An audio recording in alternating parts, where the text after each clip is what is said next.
Hello, everyone. Welcome. Let me just make sure I got all my screens set up. Welcome to the I Run on Beer end of dry January official happy hour. It is so good to see everyone. Make sure all my other audio is muted. So good to have everyone on the live stream again. This is the end of dry January, the first beer of 2022, which actually I've done dry January so many times, but it always just feels weird that this is my first beer of the year as we get into February. But if you were following along, the dry January challenge was a lot of fun. So I'm going to go over the dry January challenge, everything that entailed, how I did with all of those challenges. Just as a reference, I was participating in the dry January challenge for it's the guys from Thirst for Knowledge podcast. I was on their podcast a couple times. You may remember, or you may have listened to those episodes, but they do a dry January challenge every year, which I participated in. I'm going to go over how that went, how the challenge went, how everything did. But before that, of course, the primary thing we got to do is crack open the first official beer of 2022. I also want to invite you all, while I'm opening these beers or while we're going on, please feel free to participate in the chat. This is just me talking into the void. So any participation questions that you have about anything just makes it so much easier for me to keep this going and to keep the conversation going. So looking forward to it. But I am going to go ahead and crack into this Lagunitas unrefined sugar, which I am particularly excited about because this was actually a beer that was sent to me not from Lagunitas, but by the company who this beer was brewed in collaboration with, and that is the Dulcie company. They make this unrefined sugarcane sugar that's just pure organic raw sugar, not like sugar in the raw, because even a lot of those products are pretty refined, but literally just the raw cane sugar. So I'm very excited. This is a strong ale. It's a barley wine. 10% alcohol. I feel like that is a pretty solid beer to kick off 2022. But just going to do some first impressions of that beer and also give some information about Dulcie. So I just want to give them a huge shout out. And let me just go ahead and throw this up on here. If you are interested in checking them out, like I said, they're a sugar company. You can get all of their products on Amazon. And you can get 22% off with the code 22 I Run on Beer. So that is pretty sweet. But their sugar, all those sugar products and everything are, you can use them as substitutions, just one-to-one for any recipe that calls for any kind of sugar or anything like that. And obviously you can brew beer with it as well. So very interested to see how this tastes. It's dark, which I was expecting just from the strength of the beer, and barley wines tend to be a little bit darker, a little bit maltier. I read the description of the beer, and despite being brewed with this kind of raw sugar, it's not supposed to be all that sweet because during fermentation, the yeast actually eats up all that sugar, and that's what makes the alcohol, also driving that alcohol percentage of the barley wine up to 10. So without further ado, I've been waiting a month for this, so I think we should just go ahead and give it a try. It smells really good. It smells like an IPA, which is actually very surprising because not very characteristic of barley wines, but I also read that this was a pretty hop-forward barley wine. Lots of really tasty hops. Some of my favorites, Simcoe. I think there was Columbus in there, Cascade hops. A lot of those really like potent floral citrusy hops, but it just smells really good, piney as well. And that is so good. It's not overly sweet at all. I wouldn't even really call it sweet. It tastes a lot like an IPA. This is very surprising for a barley wine. It is, people always say hoppy, but there's so many different kinds of hoppy. So like I said, it's more of like the piney, not even necessarily bitter. I guess it's slightly bitter, but just the piney flavor of the hops is really what comes through a lot in this beer. It is really good though. I'm gonna have to be careful because this is way more refreshing. I'm not normally a barley wine fan, but like I said, this tastes more like a double IPA. I would almost compare it to like not quite as strong as like the Dogfish Head 90 minute or even the 120 minute, but like similar style, I would say. But it really does taste so much more like an IPA than what I would consider a barley wine. But super tasty. Cheers to 2022, first beer of 2022. I also see some comments coming in. My wife, of course, my #1 fan, always here to support. And Ultra Dad. First off, got to give a few shout outs to Ultra Dad. Let me just pull this banner off real quick. We'll kind of throw it back to them a few times throughout the video, but some shout outs to Ultra Dad. One, he participated in damp January, if I'm not mistaken. You can let me know if that's true, if how you did in the comments below. But I know he was doing no drinking during the weeks, so I hope that that went well for you. So that's thing number one. Thing number two, although I hate to say it because they knocked out my Tennessee Titans, but big Bengals fan, Ultra Dad, and y'all have been waiting a long time for this moment. I'm excited, even though they knocked out the Titans. I love Joe Burrow. Very, very excited to see him go into the Super Bowl. So cheers to you. That is going to be a very exciting game. And I am certainly rooting for the Bengals. I said at the start of the postseason, if the Titans weren't going to make it, I wanted the Bengals to go all the way. I hate that they're the ones that knocked the Titans out, but it is what it is, and just very, very excited. So congratulations to the Bengals. Ultra Dad, that is going to be a very exciting game for you. And then thing number three, I'm going to talk about some of my races and everything coming up as we go through the video. But one of the races, if you watch some of my teaser videos earlier in the year, we are going back to the Ultra Marathon, even though I said I was going to do a year recommitting to road races. There are a lot of bad influences in my life, looking at you, Todd, who swayed me to come back to Mohican. I know we have unfinished business at the Mohican 100-miler. Todd and I decided that we were going to go back because we needed to do better than we did last time. Reached out to Ultra Dad. Ultra Dad was swayed. He's in now for it. And then his brother Will, as well as our buddy Tim, the five of us who all ran it last year. We've got the whole gang back together running Mohican again in June. So very, very excited for this year. It is going to be a wild ride again, I'm sure. I am still focus now on the road races, but very excited to have another ultra and especially a 100-miler coming up in June, early in June. What do we got? Dogfish IPA. Honestly, made it a week. Oh man.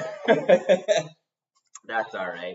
I've had those days, and I definitely had to crack open. I will say, if you watch my my final video, my like dry January recap, although I normally try not to include the non-alcoholic beers. I know a lot of people don't count them for dry January because there's no alcohol, so technically it falls under the dry rules. I tried not to drink them just because one of the reasons, or the main reason I participate in dry January, is because of like breaking the habit of when I'm watching football and I want a beer, or like I get home from work, want a beer, just kind of like those automatic responses that make me want a beer, trying to break those in dry January and just like start the year fresh. And even though there's no alcohol in the non-alcoholic beers, I just feel like because the flavor is there, it's still meeting that same need. Like it's quenching that thirst that I have for beer. So it's not really breaking the habit, which is what I want to do in dry January. But it is what it is. I had to enjoy some non-alcoholic beers during the Titans game when they did, unfortunately, lose to the Bengals. But I had the Heineken double zeros, Heineken 0.0s. Phenomenal. They were very, very good. I've had a handful of non-alcoholic beers in the past. I also like Sam Adams non-alcoholic beer is very, very tasty. But yeah, the Heineken double zeros, super refreshing, really delicious. Went down super easy. We were joking that like I easily crushed a 6-pack in like 2.5 hours just because I was like, there's no alcohol, so there's no reason to limit myself, and was just putting them back one after another. But very, very delicious. Highly recommend if you're looking for a non-alcoholic beer option. And yeah, yes, Mohican will absolutely be epic. So much fun and so much suffering. And yeah, definitely I need to, like I said, we've got some unfinished business for Mohican. We made it just past halfway. Todd and I made it just past halfway. Ultra Dad finished. He's a real one. Made it to the finish line. We pulled out just past halfway. And I mean, again, it's easier to say this now that I'm so far removed, but I feel like we could have pushed further. And so that's really my goal for this year, is to make it at least start the third loop, hopefully make it through at least the third loop. I want to be able to say that I've run further than I ever have. So my current record is 100K, 62 miles. So want to make it at least that far at Mohican this year. Fingers crossed for that. And then obviously the A goal is going to be to finish, really embrace the suffering, and just see how all of that goes. I see we've got Riley on as well. Cheers, Riley. Happy end of dry January. Riley's also got a phenomenal YouTube channel, Ultra Dad as well. Y'all should check out. Make sure you subscribe to their channels. Lots of great running content. I'm also very excited. I know I feel like this is like an Ultra Dad fan video, but Ultra Dad coming to the road races, traditionally doing a lot of those ultra marathons, but taking on his first road marathon. I think, if I'm not mistaken, Flying Pig is coming up. So very excited to see how that goes for you as well. But again, before we get too far in, I have a couple of just like commercial breaks. I feel like it's so official to be doing like ad reads and stuff like this for the live video. But I do just have to continue to shout out Dulcie for doing or for sending me this care package, sending me the beer for this video. They sent me 2 of these unrefined sugar beers. Like I said, they're very strong. I'm only going to drink 1 of those tonight, and then I'll save the other one to do like a more formal review later on. But a huge shout out to them for supplying me with the official beer of the end of Dry January.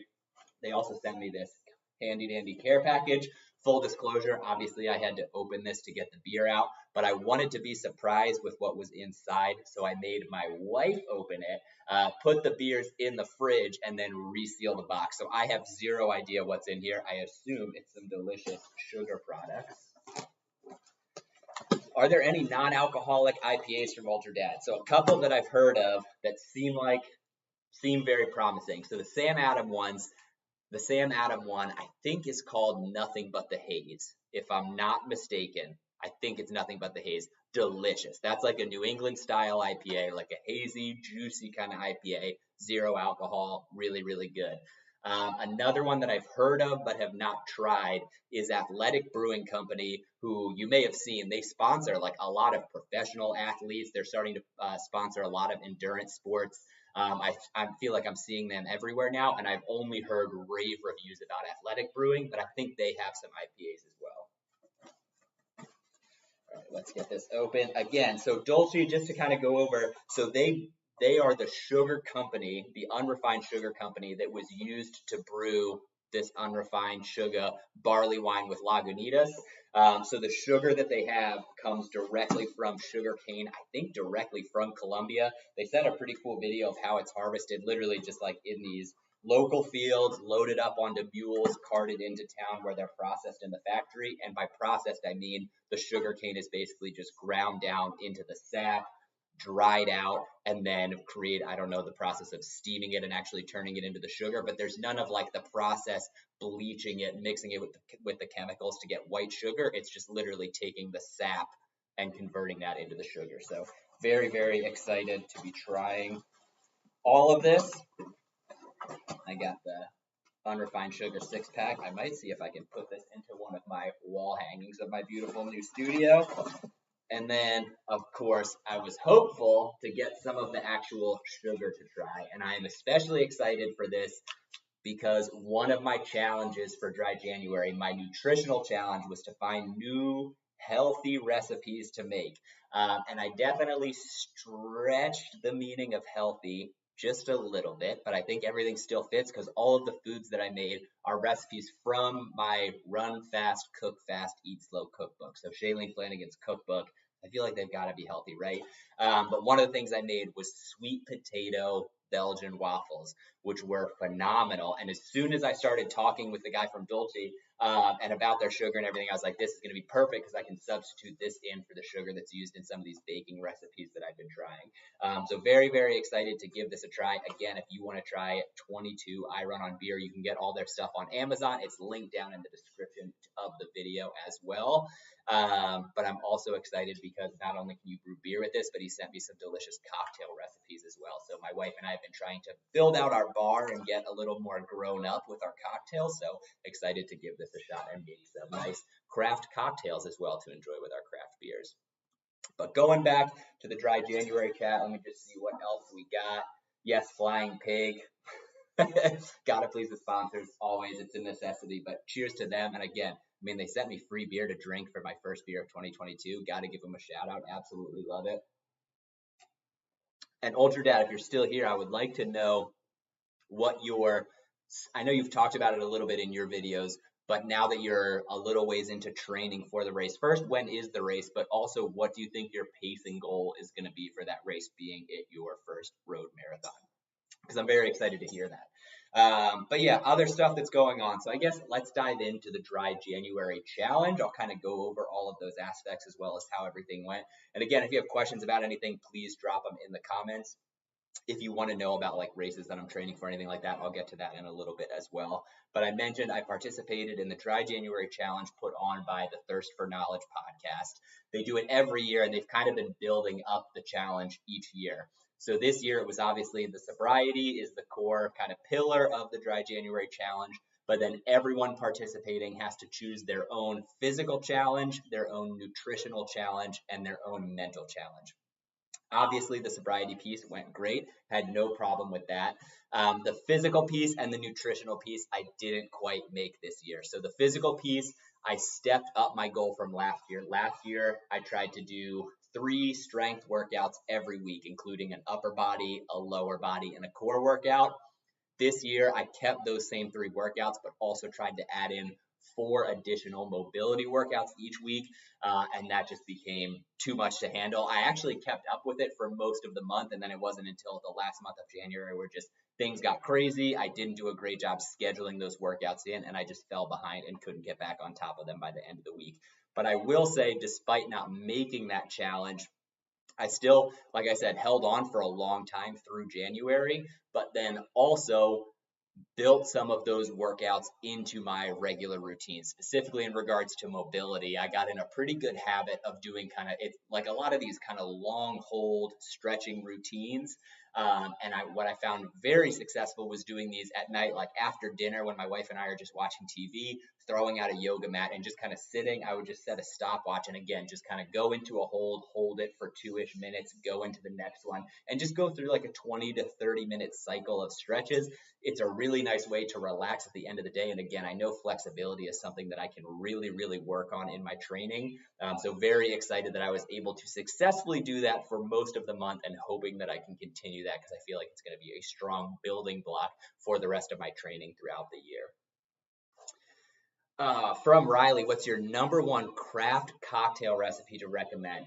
So I am not very good at making cocktails. I will throw that out right away. My wife and I are just starting to like I said, build out our bar. I mostly just drink bourbon straight if I'm drinking liquor. So obviously that's not a cocktail. But some cocktails that I do enjoy, I am a huge fan of the hot toddy. That is something, especially in the winter, it's got the bourbon that I lean on heavily. Very, very big fan of hot toddy. If you haven't had it, it's basically like a hot whiskey tea with some lemon, some honey, cloves. Really good for soothing your throat if maybe you're feeling a little under the weather. Highly recommend the hot toddy. The other one I would say that, because I think this is kind of unique and maybe people haven't tried it, is I absolutely love Noon, any kind of Noon flavor, Noon hydration. I'm an ambassador for Noon. I'm really just an ambassador to feed my own addiction because I get a nice discount, so it makes my addiction to Noon actually affordable throughout the year. But I love also using Noon to make cocktails, specifically to make Noon margaritas. I really, really like all of the citrus flavors of Noon. So you basically make like a super concentrated mix of the Noon. So instead of mixing a tablet of Noon in a full glass, you mix like a tablet in like a shot or a little bit more than that. And then, yeah, you're just making a margarita. And instead of the margarita mix or the lime juice, you just throw in the citrus from the Noon flavor, put that in with some tequila.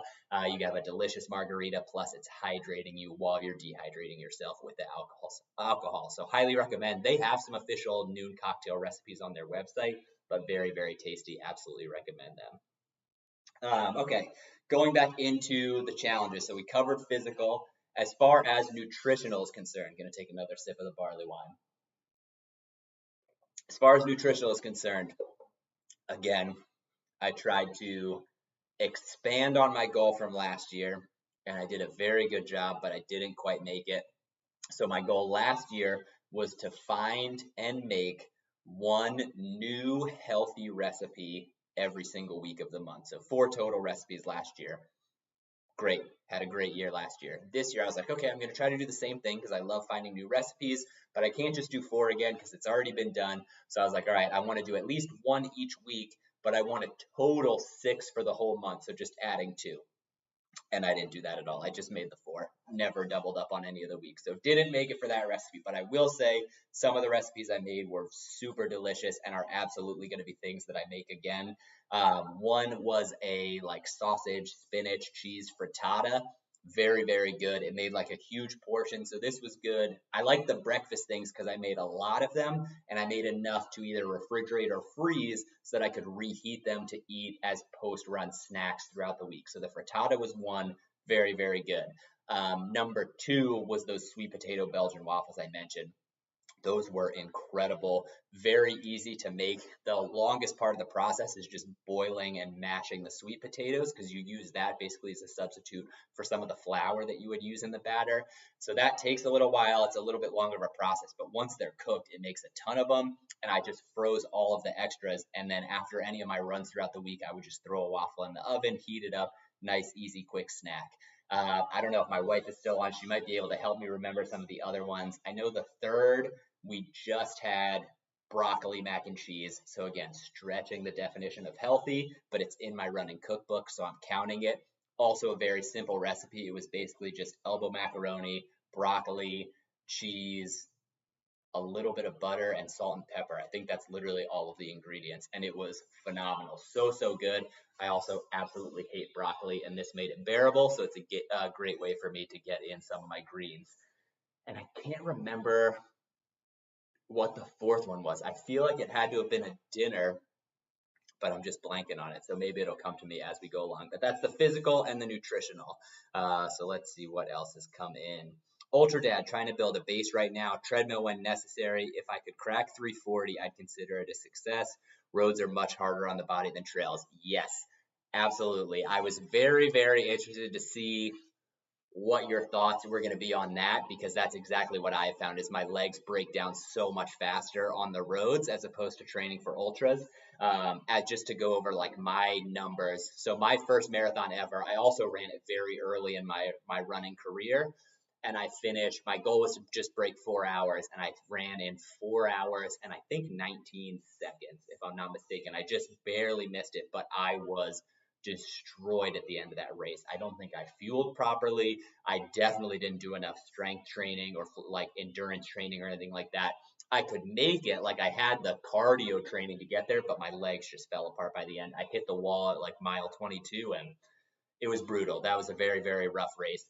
Super fun, really loved it, but I knew I had to come back because obviously I had the goal of breaking 4 hours and crossed in just past 4 hours and 19 minutes.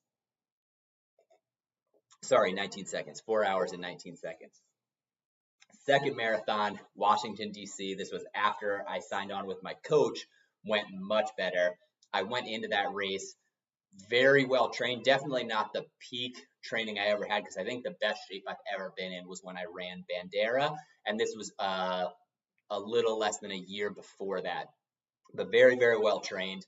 And I finished that one in 3:53. That was also a very hilly course and similar kind of thing. There were 3 major hills after mile 20, and the second and third one just absolutely murdered me. So the last like 2 miles, I was really, really struggling.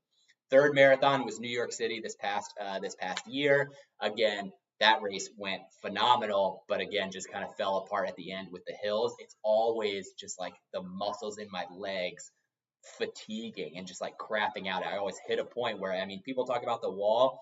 This isn't, I wouldn't consider it as much of like a mental wall as people talk about, where it's like you just hit it and you can't keep going. But my legs just deteriorate so fast, where just the stiffness and especially my hamstrings and my quads just falls off the rails, and it's just like holding on to get across the finish line. I can't even remember my time. I want to say it was 3:45, I think was New York, if I'm not mistaken, right? Or it might have been like 3:44, 45, somewhere around there. That number, I think, for whatever reason, sounds familiar. But you obviously running ultras have the endurance in your legs, but then it's just the muscle and the muscle endurance and the ability for your legs to withstand the beating of the road past that 20-mile mark. I will be very, very excited to see how it goes. But any questions you have, please reach out. I love talking marathons, and I'm very excited to hear like your strategy, your mental preparation going in. Really, really excited to follow along on that journey. And I know I already plugged it before, but folks should follow Ultra Dad as well. Great channel, and I'm sure it's going to be fun to follow along in this process. All right, let's see. What bourbon do I have stocked currently? All right. So I wish that I had, I think I just heard my wife out in the kitchen, but I'm going to keep talking in hopes that maybe she's watching the video and can bring in some of the bottles because I'm not going to remember all of the name of it.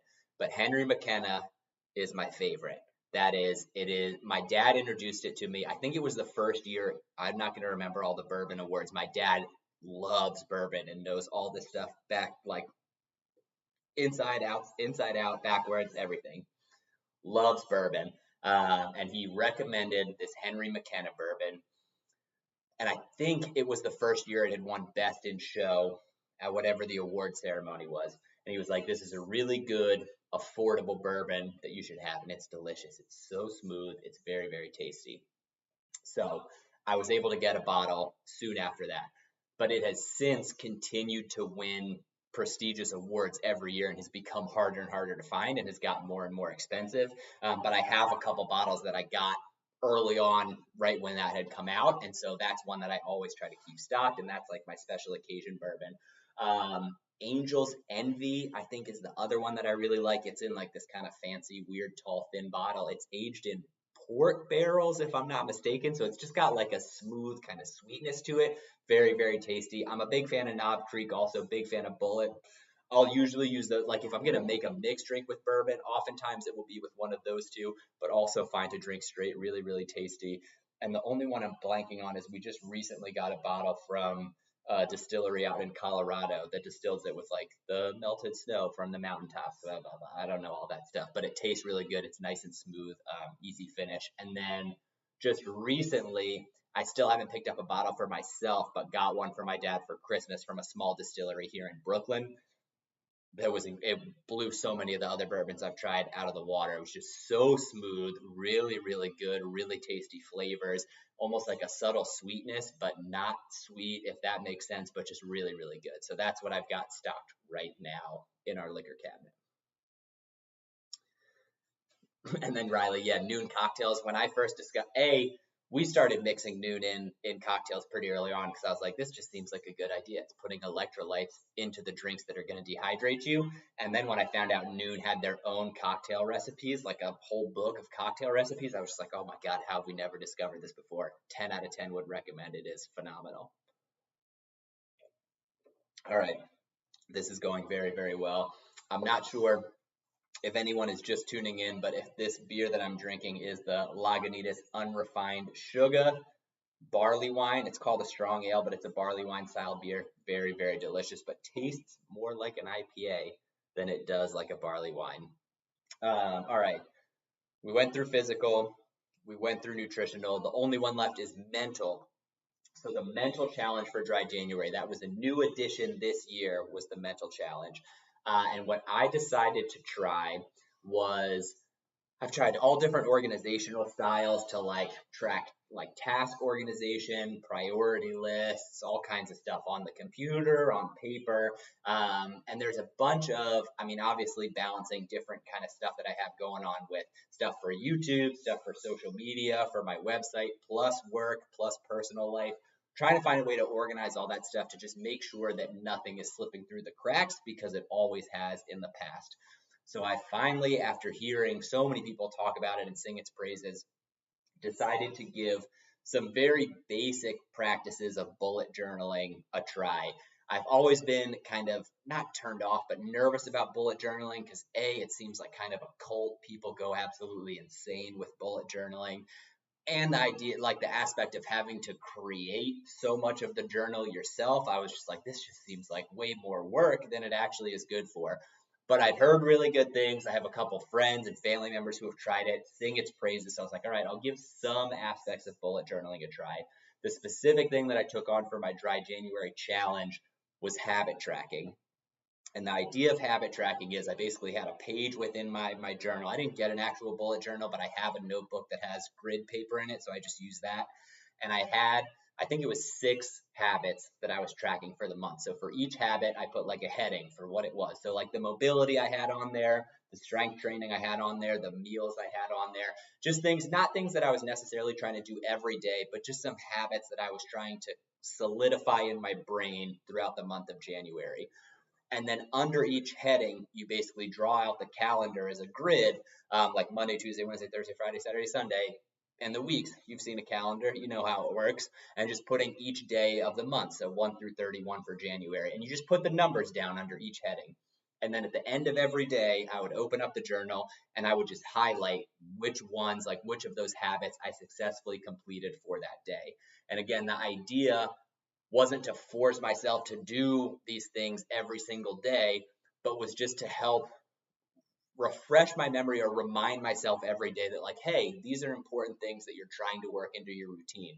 And then like looking at it every day, if I noticed, oh man, I haven't done XYZ over the last 4 days, I really need to make sure that I do it tomorrow. Like it just helps you visualize how successful you have been or are being with some of the things that you're trying to incorporate into your daily routine. I found it incredibly useful. Again, it just helped me to actually bring my focus to those things every day. Because so many things that I try to do, where I always fail is I just forget them. Like I just don't think about them. I have so much stuff going on that I just forget to think about those items. And so just the act of looking in the book before bed every night again starts to build those patterns so that the next day I'm remembering it because I had looked at it the night before. The other thing too that I started doing was leaving that notebook in visible places like on the kitchen counter or on our coffee table. So throughout my day to day, even just looking at it would trigger the memory, oh, I need to do this today, or oh, I forgot to do that. And so that was my main goal throughout January, was just to do the habit tracking. That's what I took on as my mental challenge, and it went great. It went way better than I was expecting. Definitely something that I'm going to continue to do.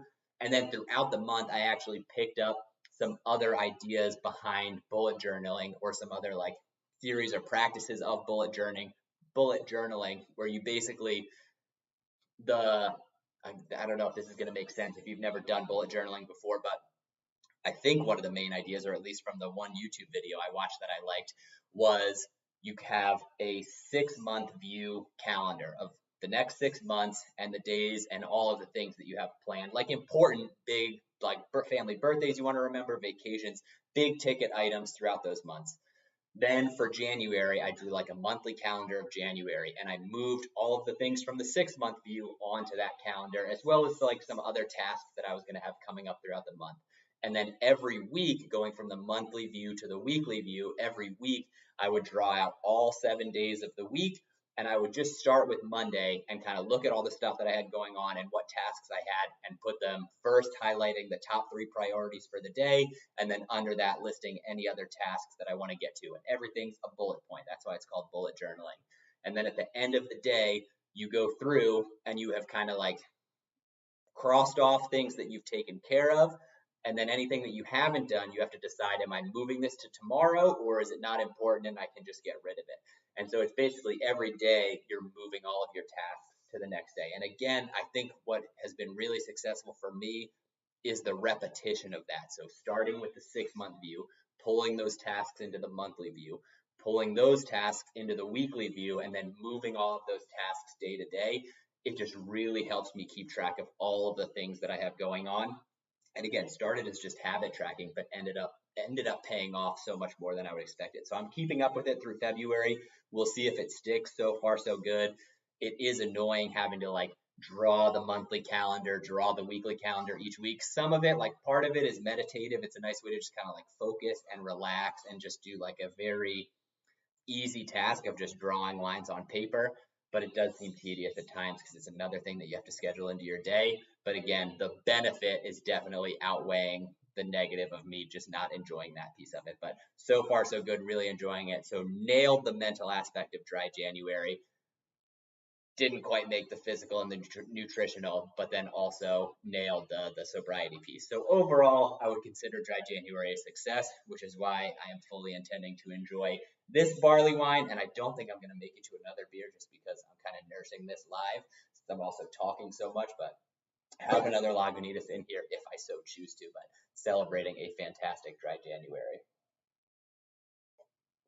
Ultra Dad. My brother got into bullet journaling. I can barely keep up with email. Pretty cool though. Sounds like a good way to get stuff done. And yeah, that was it. See, I feel like bullet journaling, there's such a barrier to entry, if that's the right term. It's just like it is, like I said, it seems like a cult, and there's so many videos out there because it's literally just a blank book, and then you can do with it what you want. There are some key ideas behind bullet journaling that most people incorporate, but other than that, like, it is just insane what people do with it. And so the video that I found was like, here's a minimalist way to draw out a very simple bullet journal just to keep you on task, and that's what I've done. Actually, excuse me, let me see. I think I have it right here so I can show you. So this is just, it's literally just like a spare book that I had that has grid paper in it. But you can see, so you have like your 6-month view. So each of these columns is a month. And then I have like the grid of the calendar at the top. And then the days, 1, 2, 3, 4, 5, 6, 7, 8, 9, all the way down, and just wrote different tasks. Like I said, big ticket items, races, vacations, things that are going to be like daily, big day activities on here. Then from there, you would turn it into a monthly calendar. I did not do the monthly grid for January because it seemed like way too much work. I did just finish doing one for February, so I'll show you what that looks like. But again, literally just hand-drawn calendar with stuff that I have going on for through February, and you copy that list from one to the other. And then who knew this was going to turn into a I love bullet journaling video. Other things, this is just like they called it a brain dump, which I like the idea of, just as ideas come to you or tasks come to you that you don't have to do right now. They don't have to get scheduled into your daily planner, but you just want to kind of like jot down a random thought, especially when your mind's going a mile a minute and you're just like, oh, I'm so stressed. I just need to get this stuff out of my brain so I don't have to think about it. Dump it onto this page. So I have that list. This is the habit tracker I mentioned. So my 6 habits and the little grids that I just highlighted every day as I went through and completed those. And then the weekly view is the last thing. So again, it's just every day of the week is a different row, except Saturday and Sunday are both in the last column. Or sorry, every day is a different column. Saturday and Sunday are the last column.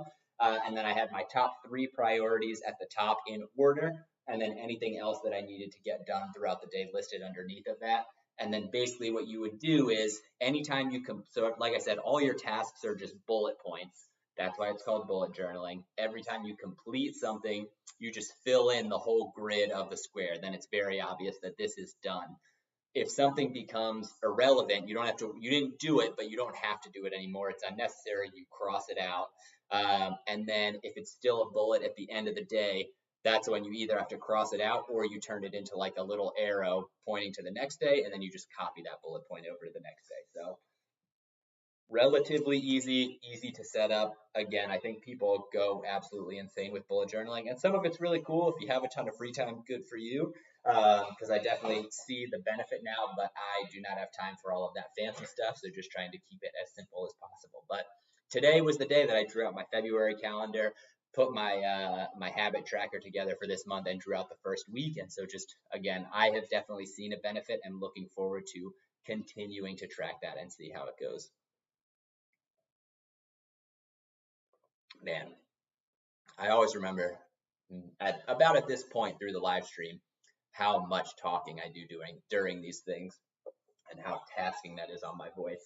But we went through Dry January, how all of that went. I did want to touch on my upcoming race calendar because I touched on it briefly in some of the videos that I've done, but an overview of like my main focuses in racing right now. And again, this is where I think if folks have questions about priorities or how I'm planning for these different races, just wanted to kind of put it out in order of what I'm doing or kind of the priorities of my races. So first thing and the main focus is going to be the Delaware Marathon on April 24th. I am super excited for this race. It has been on my not to-do list. Been talking way too much about bullet journaling. It has been on my bucket list for races for so long, being from Delaware.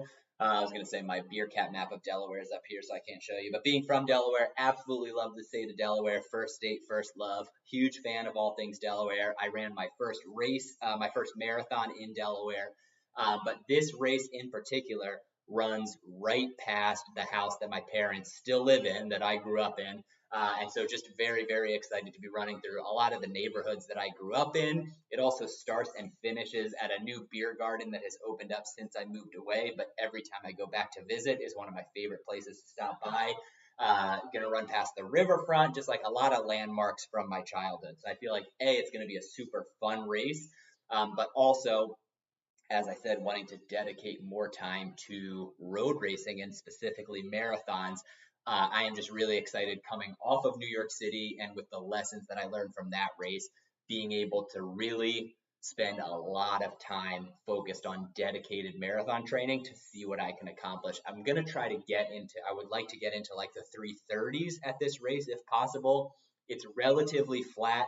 It starts with some gradual uphills. It kind of starts down at the riverfront, down at water level, and then you kind of run uphill to about literally where my parents live, which I think is, I want to say it's like mile 6. It's like I want to say it's like a quarter of the way through the race. You kind of wind around through some hills back there, and then you go back down to the water, and then it's kind of just a long out and back for the second half of the race. And so mostly flat, and most importantly, it's going to be flat at the end of the race, which I'm very excited about because I'm just tired of running hills at the ends of marathons. But so I'm really excited to, again, focus on that and really get back into strong training. That's what my coach and I have been focusing on, is just getting back to consistency, high volume, higher mileage weeks. I mean, high volume for me right now is like 25 to 30 miles, just because I fell off so substantially during the second half of last year. I think I had 1 month over 100 miles in the last 6 months of 2021. So hit, I think, like 101 miles for January. Just looking forward to continuing to build that up, build the volume, and again, just increase time on feet, focusing a lot on strength training, mobility, and flexibility, and just excited to hopefully start that race in the best shape that I can be in for marathon training or for a marathon race. Very excited about that. Priority number 1. Priority number 2 is Mohican. So that's the beginning of June.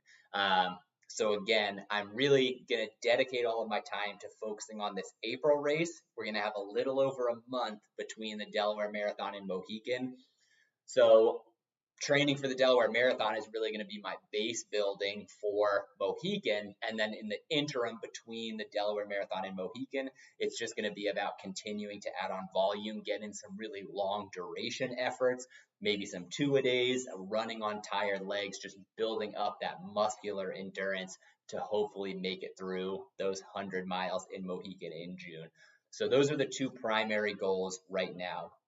I think I will also likely try to add a third or a second marathon, a third race, a second marathon sometime later in the year. Maybe like, I really like the timing of the New York Marathon in November. The weather was really nice.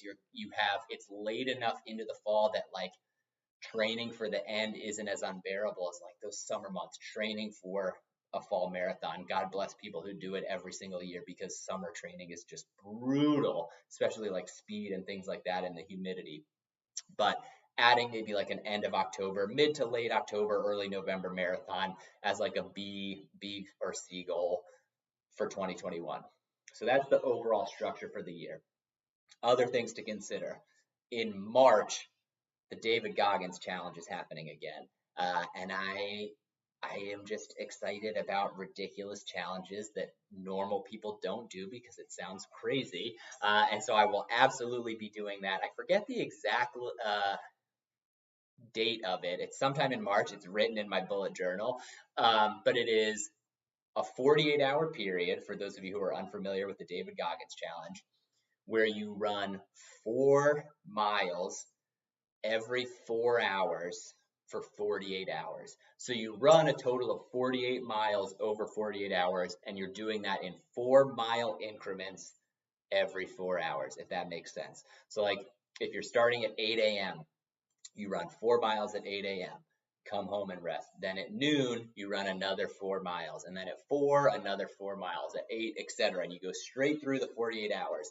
And the whole idea behind this challenge is running 4 miles isn't that crazy. It's doable. Obviously, the 48 miles in 48 hours is tough. It's substantial stress on the legs, but the 4-mile increments are doable. And in 4 hours, you could walk it if you wanted to.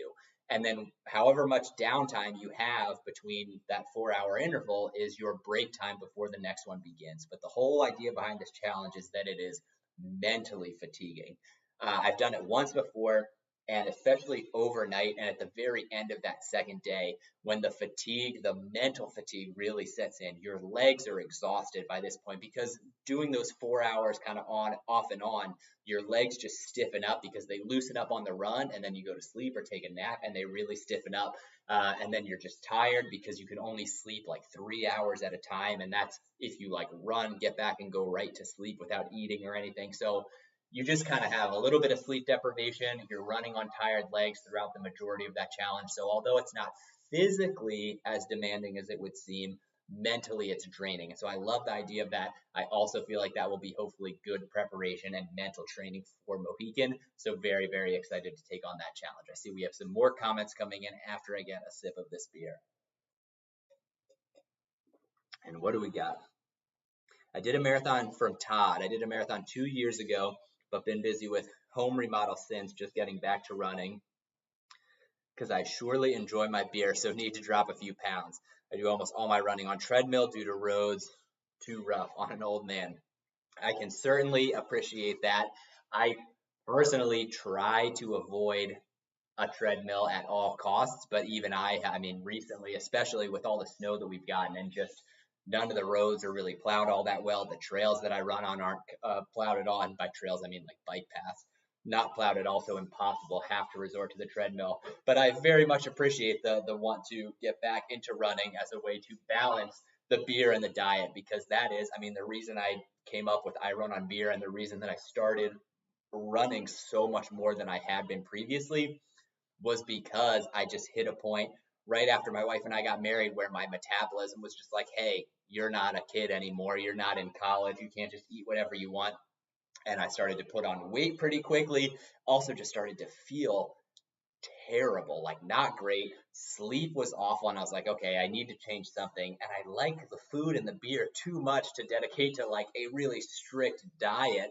So I was like, hey, running will at least balance it out. And that's where I came up with I Run on Beer, but also how I was able to commit to much more running and dedicate myself to some stronger training. But man, that was also the first time where I was like, sleep is so much more important than I ever realized. I can't fathom now how I was able to do like all-nighters. My strategy during finals week in college, no idea why.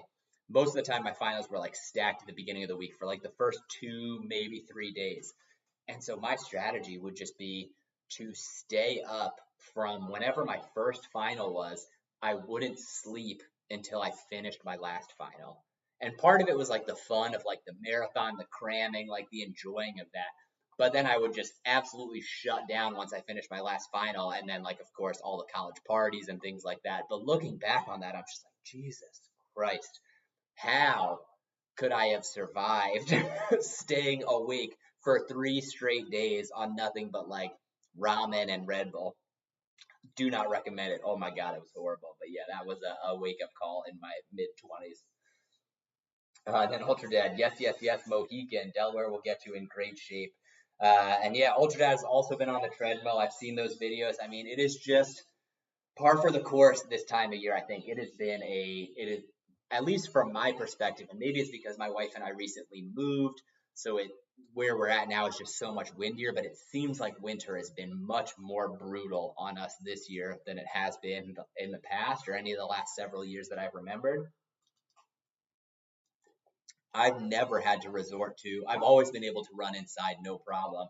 but the wind here is just killing me. And then also, like I said, just at least where we're at now, the roads just haven't been cleared great from the snow. And especially if I'm trying to do like a speed workout or anything like that, I don't want to risk it on icy roads because one wrong step and you just slip could cause horrible damage. And oh my God, I don't even want to imagine what could possibly happen. But it seems like at least it hasn't melted, but maybe from the salt and everything they've put on, it's cleared a lot of the ice. So at least there's like thin strips of road that we can run on.